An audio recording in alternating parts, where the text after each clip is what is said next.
So how to enable Hey Google on your Samsung Galaxy A56? You see, Hey Google is enabled. For that, open your Google browser and make sure you are logged into with your Gmail. Then go to your setting, and under setting you can see the Google Assistance. Press on Google Assistance. Now here you can see the digital assist from Google.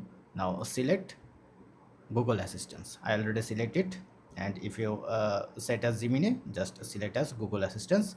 Now go back. Then here you can see the voice mesh. Press on this icon and just enable Hey Google. If you disable it, then Hey Google is not working. Just enable Hey Google, Hey Google, then Hey Google is enabled.